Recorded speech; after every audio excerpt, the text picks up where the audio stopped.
ఇశ్రాయేలీయుల యొక్క సమాజ సమూహం అంతా కూడా ఇప్పుడు దేవుని బిడ్డలారా బహిర్గతంగా అందరూ కూడా నిలబడి ఉంటుండగా ఒక పెద్ద స్థలంలో ఆ సభను ఉద్దేశించి సొలొమోను మాట్లాడుతూ, ఆ సొలొమోను ప్రజలందరికీ ఈ మాటలు తెలియచేస్తూ ఉన్నాడు. దేవుడు ఎప్పుడు కూడా కనికరం చూపెట్టేవాడు.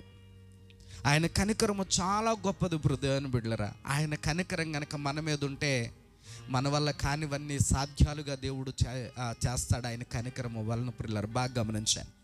కనికరం ఎవరి మీద చూపెడతాం? కనికరం ఎవరి మీద చూపెడతాము అని అంటే దేవుని బిడ్డలారా, చేతగాని వాళ్ళ మీద, పడిపోయిన వాళ్ళ మీద, రోడ్ల మీద అడుక్కున్నటువంటి వారి మీద, నిస్సహాయ స్థితిలో ఉండే వారి మీద, ఆపదలో ఉండే వారి మీద, మనం ఏదైనా ఒక సహాయం చేస్తే మరలా తిరిగి మనకి వారు ఏ సహాయము చేయలేని నిస్సహాయ స్థితిలో ఉన్నటువంటి వారి మీద మనము కనికరం పడతా ఉంటాం. దేవుని బిడ్డలారా, అట్టి కనికరం మీద దేవుడు కూడా మన మీద పడతా ఉన్నాడు. ఆయన మన మీద చూపెట్టే ఆ కనికరానికి మరలా తిరిగి మనం ఏమీ కూడా ఇయ్యలేము. ఇచ్చేంత గొప్పది మన దగ్గర ఏమీ లేదు. కాబట్టి ఇక్కడ వాక్యంలో ప్రభు ఏం చెప్తున్నాడు అని అంటే, మనుషులందరూ దేవుని కనికరాన్ని సంపాదించుకోవాలి. దేవునికి స్తోత్రం, హల్లెలూయా. దేవుని కనికరాన్ని సంపాదించుకోవాలి. దేవుని బిడ్డలారా, దేవుని కనికరాన్ని సంపాదించుకోవాలి అని అంటే వాక్యంలో దేవుడు ఈ మధ్యాహ్నం వేళ 3 విషయాలు మనతో చెప్తున్నాడు. ఆ 3 విషయాలు కూడా నేను మీకు వేగంగా చెప్తాను, జాగ్రత్తగా చదవడానికి ప్రయత్నం చేయండి. ఇక్కడ వాక్యంలో ప్రభు ఏమంటాడు అని అంటే, మనము నేర్చుకోబోయే మాట ఇక్కడ ఏంటి అని అంటే, పూర్ణ హృదయముతో నీ దృష్టికి అనుకూలముగా నడుచుకోవడం. ఇప్పుడు మనమట దేవుని దృష్టికి అనుకూలంగా నడుచుకోవడం. దేవుని దృష్టికి ఏది అనుకూలం? బాగా గమనించండి బిడ్డలారా. ఇప్పుడు దేవుని దృష్టికి మనం చేసేదంతా అనుకూలమేనా? చెప్పండి, మనం చేసేదంతా అనుకూలమేనా? కాదు దేవుని బిడ్డలారా, మనం చేసేదంతా అనుకూలం కాదు. మనం చేసే పనుల్లోనూ, మనం చేసే ఆ పద్ధతుల్లోనూ దేవునికి విరోధమైనవి కూడా కొన్ని ఉన్నాయి. అయితే దేవునికి అనుకూలమైనటువంటిది ఏంటి? ఇప్పుడు ఇక్కడ మనం కూర్చొని దేవుని యొక్క వాక్యం వింటున్నాం కదా, ఇది దేవునికి అనుకూలమైనదేనా? ఎస్, దేవునికి అనుకూలమైనది, దేవునికి నచ్చేది ఇదంతా కూడా. దేవుని యొక్క వాక్యంలో దేవుడు ఏం మాట్లాడుతున్నాడు ఒకసారి చూడండి. బైబిల్ గ్రంథంలో లూకా సువార్త 10వ అధ్యాయము 42వ వచనాన్ని ఒకసారి మనం చదువుకుందాం. దేవునికి స్తోత్రం. చూసారా దేవుని బిడ్డలారా, మరి ఉత్తమమైన దాన్ని ఎంచుకుంది. ఏంటి ఆ ఉత్తమమైనది అని అంటే బిడ్డలారా, ఆ పైనుండి కొన్ని వచనాలు చదువుకుంటూ ఉంటుంటే, ఈమె ఇది కదా అసలైనటువంటిది, దేవునికి అనుకూలమైనటిది, దేవుడు మెచ్చేది, దేవునికి నచ్చేది, దేవుడు మన యొద్ద నుండి కోరుకునేది ఇది కదా పిల్లరా. చదవండి ఏమని వ్రాయబడిందండి. ఆమె యేసు పాదముల యొద్ద కూర్చుండి, చూసారా దేవునికి స్తోత్రం, యేసు పాదముల దగ్గర కూర్చుని ఆమె ఏం చేస్తూ ఉంది అని అంటే, ఆయన బోధ వినుచూ ఉండేను. బాగా గమనించండి పిల్లరా, మనం ఊర్లో ఉన్న సొల్లు కబుర్లు అన్నీ వింటాం, దేశంలో ఉన్న రాజకీయాలన్నీ మాట్లాడతాం. మన బతుకులు బాగోవు కానీ దేవుని బిడ్డలారా, దేశాన్ని పరిపాలన చేసే నరేంద్ర మోడీ గారి బతుకును కూడా ఏం చేస్తాం మనం? ఏమండి, అయ్యి మన మాటలు.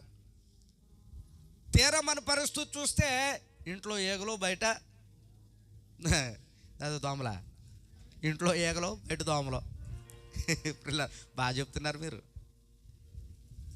ఒకసారి మనం ఆలోచన చేస్తే బైబిల్ గ్రంథంలో దేవుడు ఏమని చెప్తున్నాడు అని అంటే, దేవుని బిడ్డలారా, దేవునికి ఏది ఉత్తమం అనిపించింది, దేవుడు మన దగ్గర నుంచి ఏది అనుకూలము అని చెప్తున్నాడు అని అంటే బిడ్డలారా, దేవుని బోధ వినడం అంట. దేవునికి స్తోత్రం. అందుకనే సమూయేలు కూడా ఏమంటాడు అని అంటే, బలులు అర్పించుట కంటే సమీపించి ఆయన మాట వినడము శ్రేష్టం. దేవునికి స్తోత్రం. బలులు అర్పించే కంటే సమీపించి ఆయన మాట వినడం శ్రేష్టం. ఎందుకు అని అంటే దేవుని వాక్యంలో దేవుడు చెప్తున్నాడు, మనుషుడు రొట్టెల వలన బ్రతకుడు కానీ దేవుని నోట నుండి వచ్చే మాట వలన బ్రతుకుతాడు. దేవుని మాట ఒక మనిషిని బ్రతుకుస్తుంది, దేవుని మాట ఒక మనిషిని మార్చేస్తుంది, దేవుని మాట ఒక వ్యక్తిని దేవుని బిడ్డలారా తన స్థితిలో నుండి బయటికి లాగుతా ఉంది. పిల్లలు ఆలోచించండి. అందుకని దేవుని యొక్క వాక్యంలో దేవుడు ఏమంటాడు అని అంటే, ఎప్పుడూ కూడా మన మేలు కోరేవాడు దేవుడొక్కడు మాత్రమే, మన బ్రతుకు కోరేవాడు దేవుడొక్కడు మాత్రమే. అందుకనే కదా మన స్థానంలో ఆయన నిలబడి ఆయన తన ప్రాణాన్ని బలిగా అర్పించాడు. కాబట్టి ఇక్కడ వాక్యంలో ప్రభు ఏం చెప్తున్నాడు అనంటే, ఆయన దృష్టికి ఏది అనుకూలముగా చేస్తామో వారి మీద మాత్రమే కనికరం ఉంటుంది. ఈ దినమందు పురులారా, నువ్వు కనికరాన్ని, దేవుని కనికరాన్ని కనుక నువ్వు పొందగలిగితే భూమి మీద నీకంటే ధన్యత కలిగిన వ్యక్తి ఇంకెవరు ఉండరు. ఎందుకనంటే నువ్వు ఏ స్థలములో ఉన్నా, ఎలాంటి పరిస్థితుల్లో ఉన్నా దేవుని కనికరము నీకు దండమును దుడ్డు కర్రై కాపాడుస్తూనే ఉంటాయి. దేవునికి స్తోత్రం. గట్టిగా చెప్దాం హల్లెలూయా. కాబట్టి ఇక్కడ బైబిల్ గ్రంథంలో దేవుడు చెప్తున్నాడు ఏంటయ్యా ఆయన దృష్టికి అనుకూలం అని అంటే, మొట్టమొదటిది దేవుని యొక్క బోధ వినడం. ఎంతమందికి ఇష్టం దేవుని వాక్యం వినడం అంటే? సోలు మాట్లాడడం అంటే ఎంతమందికి ఇష్టం? ఇది కదా అబద్ధం, ఇది కదా అబద్ధం. ఏమంటే గుంపులు గుంపులుగా వీధుల్లో వాడల్లో ఎక్కడ చూసినా దేవుని బిడ్డలారా ఆలోచన చేయండి. బస్ స్టాండ్లో, రైల్వే స్టేషన్లో, ఏమండి సినిమా హాళ్లలో, లేదా షాపింగ్ కాంప్లెక్స్ల్లో ఎక్కడ చూసిన జనాలు గుంపులుగా మాట్లాడుకునేది ఏంటి చెప్పండి? ఇదే నడుస్తుంది ప్రపంచం అంతా. బాగా గమనించండి పిల్లలు. అంటే దేవుని వాక్యానికి చాలా తక్కువ ప్రాధాన్యత ఉంటుంది పిల్లలు. మన జీవితంలో కూడా అంతే. మీరు బాగా గమనించండి పిల్లరా. వాక్యంలో దేవుడు చెప్తా ఉన్నాడు బైబిల్ గ్రంథంలో, కొంతకాలానికి ఈ వాక్యం కూడా దొరకదు. కొంతకాలానికి ఇలా కూర్చుని విందామంటే చెప్పేవాళ్ళు ఉండరు, చెప్పనివ్వరు. కొంతకాలానికి దేవుని చదువుదామని నీ యొక్క చేతిలో బైబిల్ గ్రంథం కూడా ఉంచనివ్వని కాలాలు రాబోతా ఉన్నాయి. వాక్యంలో వ్రాయబడింది దేవుని ఏమన్నా తెలుసండి? సువార్త మూయబడే దినాలు రాబోతా ఉన్నాయట. సువార్త మూయబడే దినాలు రాబోతున్నాయంట. కాబట్టి దేవుని యొక్క వాక్యంలో దేవుడు అందుకనే చెప్తున్నాడు, ఆయన దొరుకు కాలం ఉంది, ఆయన సంపాదించుకోవాలి. హల్లెలూయా. కాబట్టి మధ్యాహ్నం వేళ వాక్యంలో ఆయన దృష్టికి అనుకూలమైనదిగా చేసిన వారి మీద ఆయన కనికరము తరతరములు ఉంటుంది. ఆయన అనుకూలమైనది ఏంటి ఆయన దృష్టికి అని అంటే, మొట్టమొదటిగా ఆయన పాదముల చెంత కూర్చుని ఆయన బోధ వినడం. అది దేవుడు ఉత్తమమైన దానిగా ఎంచాడు. ఇది కదా ఉత్తమమైనది అని అన్నాడు దేవుని బిడ్డలారా. ఇప్పుడు మీరు చేసే పని అంతా కూడా ఏ పని? ఉత్తమమైన పని. దేవుని బిడ్డలారా బాగా గమనించండి, మీకు అర్థమవుతుందండి? ఇప్పుడు మీరు చేసే పని ఏంటండి? దేవుని దృష్టిలో ఉత్తమమైన పని. దేవుని యొక్క వాక్యంలో దేవుడు అదే చెప్తూ ఉన్నాడు. చూడండి, దేవుని దృష్టికి అనుకూలమైనటువంటివి, ఉత్తమమైనవి, మేలైనవి ఏంటో ఒకసారి ఆలోచన చేద్దాం. లూకా సువార్తలో 1వ అధ్యాయము 50వ వచనాన్ని కూడా ఒకసారి చదువుదాం. అందరం చెప్దాం హల్లెలూయా. దేవుని బిడ్డల వాక్యములు ఆయన అంటాడు, రెండవదిగా, మొట్టమొదటిగా ఏంటి అని అంటే ఆయన బోధ వినడం, ఆయనకు అనుకూలం. రెండవదిగా ఏమంటాడు అని అంటే దేవుని బిడ్డలారా ఆయనకు భయపడడం. దేవునికి స్తోత్రం. ఆయనకు భయపడ్డం. ఆయనకు భయపడ్డము అని అంటే దేవుని బిడ్డలారా నువ్వు నిజంగా దేవునికి భయపడితే నీ యొద్దకు చెడు అనేటువంటిది రానవ్వుకోకుండా చాలా జాగ్రత్త పడతావు, చాలా జాగ్రత్త పెడతావు. దేవునికి భయపడ్డాడు కనుకనే భక్తుడైనటువంటి యోసేపు పాపమునకు దూరంగా పారిపోయి ఆ పాపము చేయకోకుండా తను చాలా జాగ్రత్త పడ్డాడు పురులరా. అందుకనే దేవుని కనికరం అతని మీద ఉండడం వలన నా అనుకున్న వాళ్ళు మోసం చేసినా, నా అన్నవాళ్ళు వెనకాల నిలబడకపోయినా, నా అనుకున్న వాళ్ళే సొంత అన్నదమ్ములే దేవుని పరాయి దేశానికి అమ్మివేసిన భాషరాని ప్రజల మధ్యలోనికి పోయి, ఏమండి గుర్తు తెలియని మనుషుల మధ్యలో అక్కడ దేవుని బిడ్డలారా ఉండి ఎన్నో సంవత్సరాలు బాధను అనుభవించి దేవునికి నమ్మకంగా ఉండి దేవునికి భయపడి పాపానికి దూరంగా పారిపోయి తన యవన ప్రాయములో దేవునికి తన నమ్మకాన్ని నిరూపించుకున్నాడు. కనుక దేవుని బిడ్డలారా ఎవరైతే వద్దు అనుకున్నారో, అమ్మేశారో, ఎవరైతే చేదరించుకున్నారో, ఎవరైతే దేవుని బిడ్డలారా చిన్న చూపు చూసారో వాళ్లకు దిక్కై నిలిచాడు భక్తుడైనటువంటి యోసేపు. దేవుడు కనికరం చూపెడితే నీ స్థితి అక్కడి నుంచి అక్కడికి వెళుతుంది అన్నమాట. దేవునికి స్తోత్రం. హల్లెలూయా. గుంటలో పడిపోయిన వాని జీవితం గద్దె మీద కూర్చునే వరకు వెళ్ళింది దేవుని కనికరం వలన. పిల్లల దేవుని కనికరం చాలా గొప్పది. దేవుడు నిన్ను కనికరించాడు అని అంటే నీ స్థితులు మొత్తం మారిపోతాయి. దేవుడి కనికరం కొరకు మనం ఎదురు చూడాలి, ప్రార్థించాలి, ప్రభువుని అడగాలి. అందుకని ఆయన దృష్టికి అనుకూలమైనది చేయాలి. ఆయన దృష్టికి అనుకూలమైనది చేస్తే అప్పుడు దేవుడు మనల్ని కనికరిస్తాడు. వాక్యంలో రెండవ మాట నేర్చుకున్నాం మనం. మొట్టమొదటి మాట ఏంటండి? ఆయన బోధ వినడం ఆయనకి ఇష్టం. రెండవది ఏంటండి? ఆయనకు భయపడడం ఆయనకి ఇష్టం. దేవుని బిడ్డలారా మూడవది ఏంటో చెప్తున్నాను చూడండి. బైబిల్ గ్రంథంలో ఆయన అంటాడు చూడండి. బైబిల్ గ్రంథంలో దేవుని బిడ్డలారా మత్తయి సువార్త 12వ అధ్యాయం 7వ వచనాన్ని చదువుకుందాం. ఆయన మన దగ్గర నుంచి ఏం కోరుకుంటున్నాడు మరలా? ఇంకా అంటే మనం కూడా ఏం కలిగి ఉండాలి? కనికరం కలిగి ఉండాలి. ఇప్పుడు ఇలా ఆలోచన చేయండి. చాలా మరలు మనం అంటాం అసలు ఎలాంటి వాళ్ళనే అస్సలు కనికరించకూడదు. బాగా గమనించండి. మనం ఏమంటాం? మనం ఏం పాట పాడతాం? దయగల వారిపై దయ చూపించును, కఠినుల ఎడల వికటము చూపును. ఆయన అన్నీ ఎరిగి ఉన్న సర్వాధికారి. ఆయన దగ్గర నీకు ఉప్పుగంతులు, ఆయన దగ్గర నీ వెర్రి మాటలు. వాక్యములో దేవుడు ఏమని చెప్తున్నాడు ఈ మధ్యన అంటే, హృదయాన్ని బిడ్డలారా, కనికరమును చూపెట్టు వారి ఎడల ఆయన కనికరాన్ని చూపెడతాడు. ఆయన బోధ వినడం ఆయన దృష్టికి అనుకూలం. రెండవది హృదయాన్ని బిడ్డలారా, ఆయనకు భయపడి పాపానికి దూరంగా ఉండడం ఆయన దృష్టికి అనుకూలం. మూడవది హృదయాన్ని బిడ్డలారా, నీవు కూడా ఇతరుల ఎడల కనికరము చూపెట్టడం దేవుని దృష్టికి అనుకూలం. దేవునికి స్తోత్రం, హల్లెలూయా. మరి నువ్వు అందరి మీద కనికరాన్ని కలిగి ఉన్నావా? ఏమండి, మన మనసు ఎలా ఉంటుంది అని అంటే, పెడితే పెళ్ళి, లేకపోతే నచ్చినోడితో ఒకలాగా నచ్చని వాళ్ళతో ఒకలాగా మాట్లాడేటువంటి గుణం మనది. హృదయాన్ని బిడ్డలారా, చెప్పండి మన మంచోళ్ళమా? చెప్పండి మన మంచోళ్ళమా? బాగా గమనించండి హృదయాన్ని బిడ్డలారా.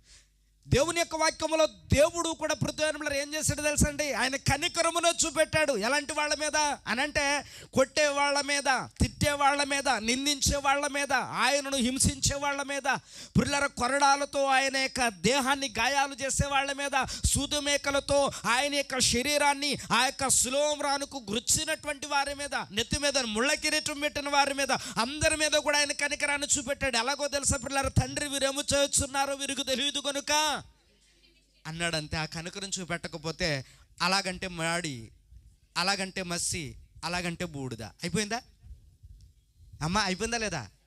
బాగా గమనించండి హృదయం. అలాగంటే అయిపోతాం మనం.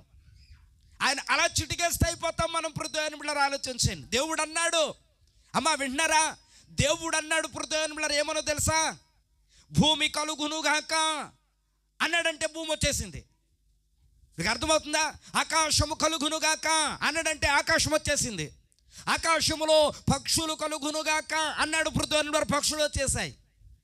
దేవుని యొక్క వాక్యములు ఆదికాండం అంతా చదువుకుంటుంటే ఒక మనిషిని తప్ప మిగతావన్నీ నోటి మాటతో దేవుడు సృజించెను అని వ్రాయబడింది పిల్లరా.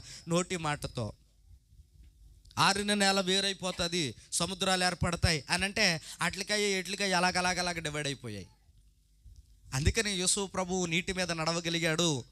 పడవ మీద ప్రయాణం చేస్తూ ఉన్నప్పుడు సముద్రం ఉప్పొంగితే గాలిని సముద్రాన్ని కూడా అలా గద్దించి నోరు మూయించి పడుకోబెట్టాడు. మరి అలాంటిది నిన్ను అలాగంటే ఏమైపోతావు చెప్పండి? అలాగంటే ఖాళీ, ఇలాగంటే బూడిద, చూడండి మసి, ఎలాగంటే బూడిద అయిపోతాం. హృదయంలో ఆలోచించండి.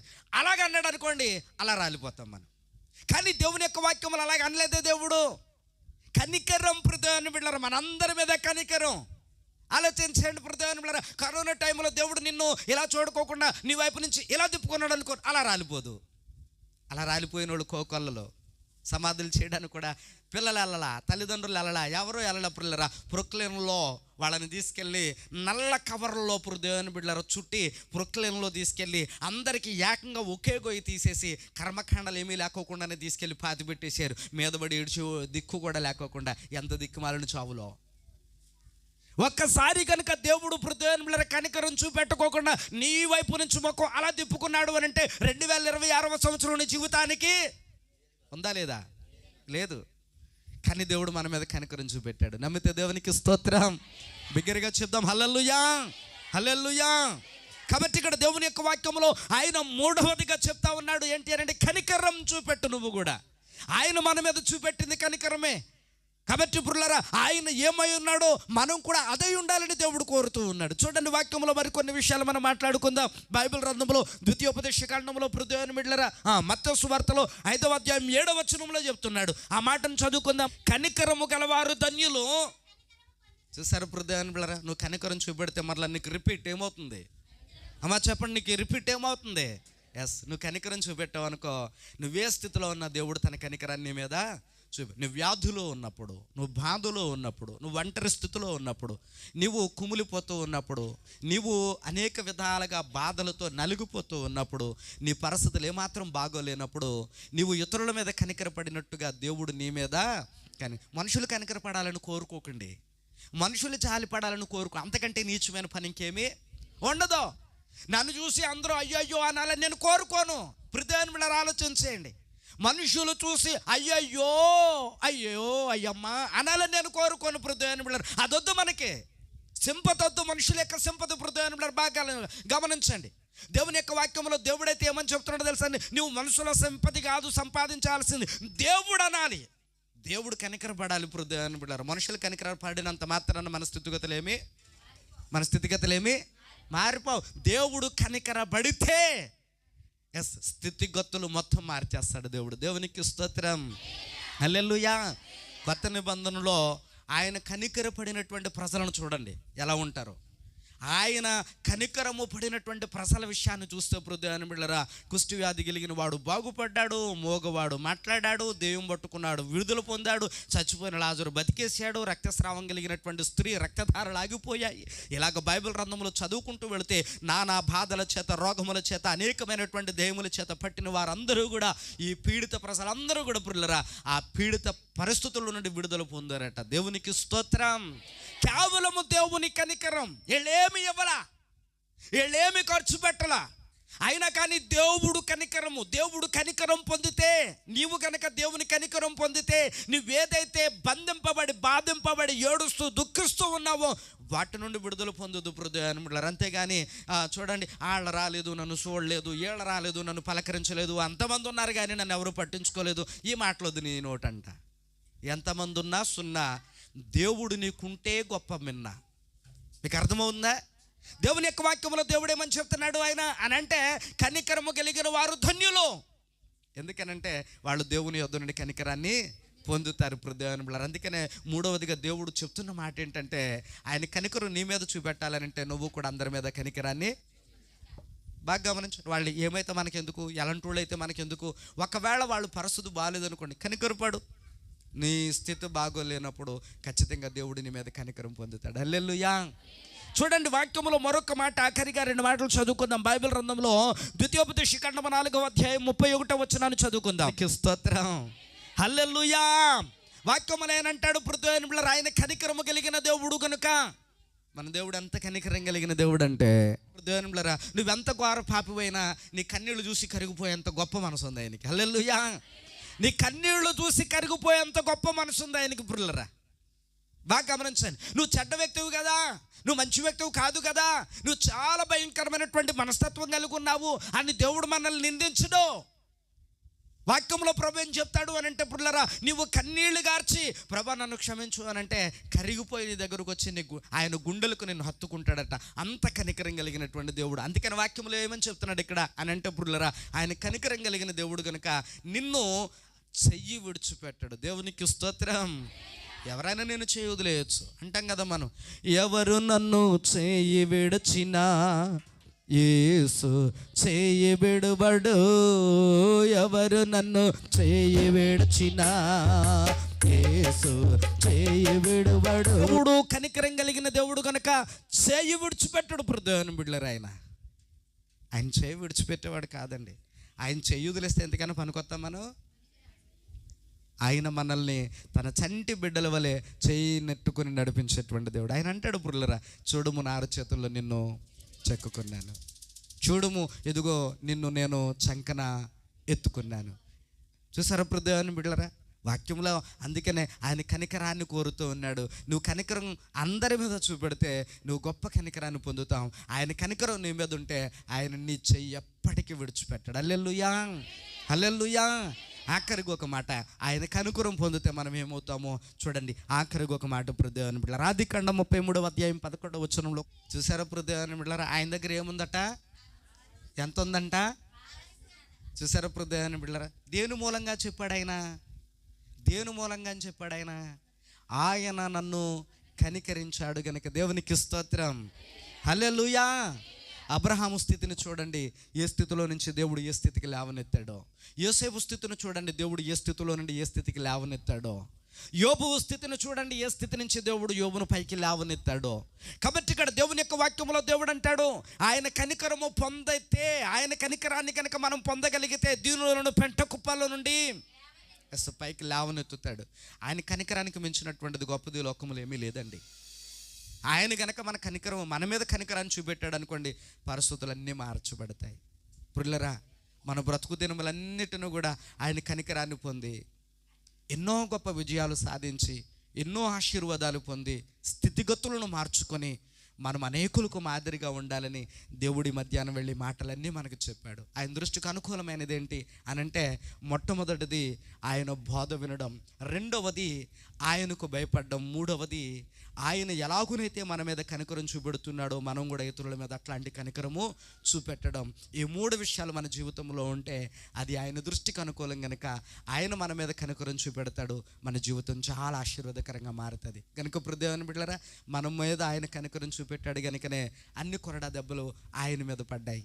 మన మీద ఆయన కనికరం చూపెట్టాడు కనుకనే ఆయన అన్ని అవమానాలు పొందాడు. మన మీద ఆయన కనికరం చూపెట్టాడు కనుకనే ఆయన సూదు మేకలతో మురానుకు గుచ్చబడ్డాడు. మనమే కనుక ఆ కనికరాన్ని పొంది ఉండకపోతే ఆ స్థానంలో మనం ఉండాల్సినటువంటి పరిస్థితి. పురులరా, దేవుడు మనల్ని ప్రేమించాడు, కనికరించాడు. ఆయన మన స్థానాన్ని తీసుకున్నాడు, ఆ స్థానాన్ని మనకిచ్చాడు. మనం బ్రతకాలని ఆయన కోరుకున్నాడు. మన స్థానంలో ఆయన చచ్చి మరలా తిరిగి బ్రతికి మనల్ని బ్రతికించడం కోసం పునరుద్ధానుడయ్యాడు. కనుక ఈ మధ్యాహ్నం వేళ దేవుని బిడ్డలారా, ఆయన శరీర రక్త మాంసాల్లో పాలు పొందుచు ఉన్న నీ జీవితం కూడా జయ జీవితం ఉండాలని దేవుడు కోరుతూ ఉన్నాడు. జయించును వానితో ఇదిగో నీవు కూడా ఆ జయ జీవితాన్ని కొనసాగించాలని దేవుడు నిన్ను ఈ మధ్యాహ్నం వేళ ఈ బోధంతా చెప్పి నిన్ను సిద్ధపరుస్తూ ఉన్నాడు. కనుక దేవుని బిడ్డలారా, ఆలోచన చేయండి. దేవుని యొక్క బలలోనికి వచ్చే ముందే నీవు ఏ రీతిగా ఉన్నావు ఒకసారి పరిశీలన చేసుకోండి. వాక్యంలో ప్రభువు ఆయన అంటాడు, ఇదిగో ఈ నా శరీరము, ఈ నా రక్తము. ఈ బల్లలో పాలు పంచుకునే ముందు వాక్యంలో రెండు విషయాలు దేవుడు చెప్పాడు. ఒకటి, నువ్వెవరితోనైనా విరోధంగా ఉన్నావా, వారి దగ్గరికి వెళ్ళి ఏం చేయాలి? సమాధాన పడమన్నాడు. నేను నువ్వు తగ్గించుకోవడం మాత్రం తప్పు కాదు, నేను నువ్వు హెచ్చించుకుంటేనే అది తప్పు. దేవుని దృష్టికి అనుకూలం కాదది. దేవుని బల్ల యొద్దకు వచ్చే ముందు నువ్వెవరితో విరోధంగా ఉన్నావు అని నువ్వు అనుకుంటున్నావో, నీ మనసులో ఫీలింగ్ ఉందో, ఒకసారి నువ్వు వాళ్ళ దగ్గరికి వెళ్ళి వాళ్ళ పాదాలు పట్టుకొని, వాక్యములు యేసు ప్రభువు చేశాడు, ఆ పాదాలు కడిగి శుద్ధి చేసి హత్తుకొని, హృదయంలో ఎదుగు నేను చేసిన మాదిరి మీరు చేయండి అని యోహాను సువార్తలో మీరును ఒకరి పాదములు ఒకరు కడగవలసినదే అని చెప్పాడు. కనుక హృదయాన్ని బిడ్డలారా, సమాధాన పడదాం, దేవునితో సమాధాన పడదాం. నువ్వు పట్టిన పాదాలు యేసయ్యవి, నువ్వు సమాధాన పడుతున్నది యేసయ్యతో. ఇవన్నీ కూడా ఆలోచన చేసి పాదశుద్ధికి వెళ్ళి ప్రభు యొక్క బలలోనికి రావాలని ప్రభు నామని కోరుతున్నాను. రండి, ఎక్కడ వారు అక్కడే, వీలుంటే మోకరించండి, వీలు లేని వారు అలాగే కూర్చొని ప్రార్థనలో ఏకీభవించండి. మనం బల్ల కొరకు సిద్ధపడదాం, ప్రార్థన చేద్దాం. పరిశుద్ధుడైన మా ప్రియ పరలోకపు తండ్రి, మీ పరిశుద్ధమైన గణనామానికి వేల కొలది వందనాలు చెల్లించి ప్రార్థన చేస్తూ ఉన్నాం. బాబు, నీకంటే గనుడి లోకంలో లేడయ్యా. నువ్వు మమ్మల్ని ప్రేమించినంతకి లోకంలో మమ్మల్ని ఎవరు ప్రేమించలేదు నాయనా. నువ్వు మాకు విలువనిచ్చినంతకి లోకంలో ఇంకెవరూ విలువనివ్వలేదు అయ్యా. మేము చనిపోవలసిన స్థితి, కానీ మా బ్రతుకు కోరి నీవు మా స్థానంలో నిలబడి చనిపోయి మమ్మల్ని బ్రతికించావు. మీలాగా మా బ్రతుకు కోరిన వాళ్ళు ఈ లోకంలో ఎవరు లేరు తండ్రి. అయ్యా, ఇదిగో నీ శరీర రక్త మాంసాలు ఇస్తూ కూడా, ఇది నా శరీరము, ఇది నా రక్తము, తిని త్రాగువాడు నిత్యజీవము గలవాడు, నమ్మిన వానికి రక్షణ కలిగితే నమ్మని వానికి శిక్ష విధింపబడుతుంది అని చెప్పావు. బాబు, నమ్మిన వారు కొందరుంటే నమ్మని వారు కూడా మరి కొందరున్నారు ఇక్కడ. మీ చిత్తమైతే సంవత్సరాలు గడుస్తుండగా వారి హృదయాలు కఠినమవుతూ ఉన్నాయేమో, వారి హృదయాలు మార్చమని ప్రార్థిస్తున్నారు.